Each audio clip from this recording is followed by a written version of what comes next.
Netflix is done. Overnight, Netflix stock plunging. Nearly 1 million people cancelled their subscriptions with Netflix. Netflix is taking the plunge. It's adding commercials. I've done Netflix and I've done YouTube. Anybody who's done Netflix and YouTube knows the difference in terms of what they give you.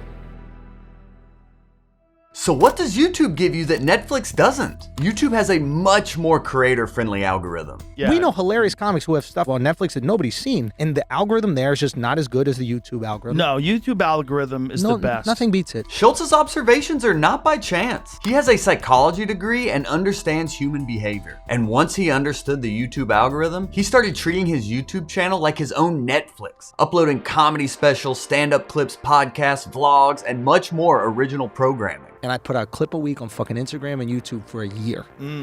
And that changed everything. Andrew has Schultzified the comedy content game to now you can't even get on social media without seeing a comic posting a YouTube special or crowd work clip hoping to go viral. So basically I would say like people will maybe give me a lot of credit for kind of like transitioning stand up to like social media, like YouTube, Instagram, this kind of stuff. I wasn't the first person to ever put an Instagram clip up, not the first person to put a clip up on YouTube. Maybe they saw my success like really only coming from that part of the internet and going, oh wow, there's freedom for me as well. Like I can also replicate this thing. However, it's important to understand that his success did not happen overnight. Andrew was a hustling comic barking for stage time, meaning he was handing out flyers for clubs in exchange for stage time. Schulz had some acting success on TV when he spent $25,000 on a comedy special, hoping to sell it to a network. When I first started doing the YouTube thing, like I just couldn't get on Comedy Central. I couldn't get on Netflix, whatever reason. Like they just weren't giving me a shot. And I remember I was like, all right, well, fuck it. I'll just put some stuff out on YouTube. I put out a special on YouTube. It wasn't even a special, it was 15 minutes. Yeah.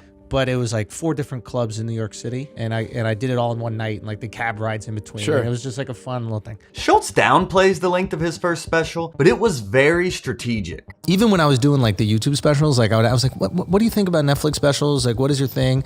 And the same reaction happened every single one. They were like, oh, I watched it for a little. I watched like maybe like 10, 15 minutes. It was funny. And I was like, oh, they're too long. Yeah. I'm not going to give a stranger an hour of my time ever. Fortunately, strangers gave Schulz that 17 minutes of their time. And what happens next changed comedy and Netflix forever.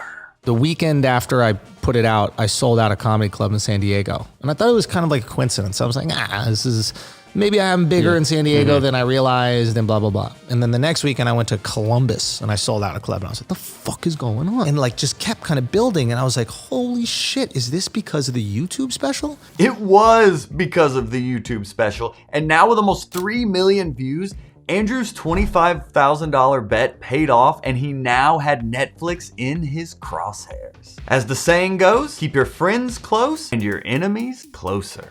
In March 2020, Schulz was midway through his first worldwide tour when coronavirus hit, leading him to do his first, and maybe only, Netflix special. During the pandemic, Schulz built a studio and started doing late night style monologues, getting way more views than the traditional late night shows. The same networks that shunned him just a few years ago were now trying to keep up with him. Schulz knew something the network TV channels did not: the skill of YouTube. So we started to put out those pieces and it was just like the topic of the week. And it was great because we actually got to compete with the industry on like a somewhat level, playing field. He put out 17 monologues in 17 weeks, averaging 2 million views, which led Netflix to concede and say, if you can't beat them, join them.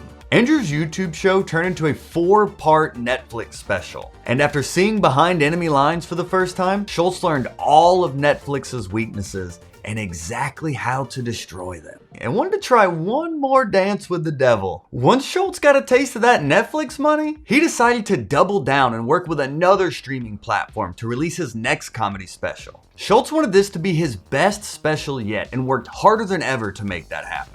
It took me 1 day per minute to edit it. Wow. Special was me, Schulz, and Mark on Adderall in a room for 6 months for 18 hours a day. 4 shows, 16 angles per show. Me and Mark had a pretty good block of like, oh, this runs. It was like an hour. It looked good. Schulz walked in and goes, this is the worst thing I've ever seen in my life. The secret to Schulz's success is not just that he's undeniably funny or that he's a perfectionist, but also his innovation to pull from industries outside of comedy. We should be analyzing what's happening in the space, who are being successful in the space, and then how can we utilize those things for what we do. When we're looking at how to edit comedy, I'm not just looking at comedy, I'm looking at horror. I'm like, what's tension release? Horror. Even the song in the special is by Russ, an indie artist known to release a song a week until he found fame, which inspired Schulz to do the same with his comedy. All of this work resulted in a groundbreaking comedy masterpiece called Infamous. Schulz was super hyped to share this with the world, but something happened. Basically, my special was with a streamer, and then we sent the streamer a finished version of the special, and they kind of freaked out, and they said, you know, we can't put this out. Jokes are wild. So, long story short, I took my fucking life savings and I bought my special back. Schulz hasn't revealed the name of the streaming platform, but when they asked him to remove some of his controversial jokes, he bought back the special and let his fans decide what was controversial or not. And I'm not doing that to be like a fucking edgelord or anything like that. It's just like I test the material. Like I'm on the road for fucking 2 years. I see the people laughing at it. Like I know the line. I don't want to tell jokes that people don't laugh at because I love making them laugh and I love making people happy. It's like it's a really cool moment to do something for a living that like makes people feel good. Not everybody gets to do that. Schulz has made a career of betting on himself, and this was his biggest bet yet. Buying back the special for $1 million, but making 3 times that within the first week. Shortly after he released it on YouTube, getting now over 10 million views. Andrew Schulz isn't the only one getting in on the YouTube fun. A recent study revealed that 1/3 of kids now want to grow up and be a YouTuber. No one is growing up wanting to be a Netflixer. And now Ellen is also releasing a new series on YouTube, and Joe Rogan has hinted at releasing his next special on YouTube. And don't think Netflix isn't noticing. YouTube on TV is equal to us in viewing. They now have a Fast Laughs app sharing comedy clips that look similar to the YouTube Shorts feed. And they're doing their first live stream event in 2023, a Chris Rock Netflix live stream special. So will you be watching it or waiting to see the clips on YouTube?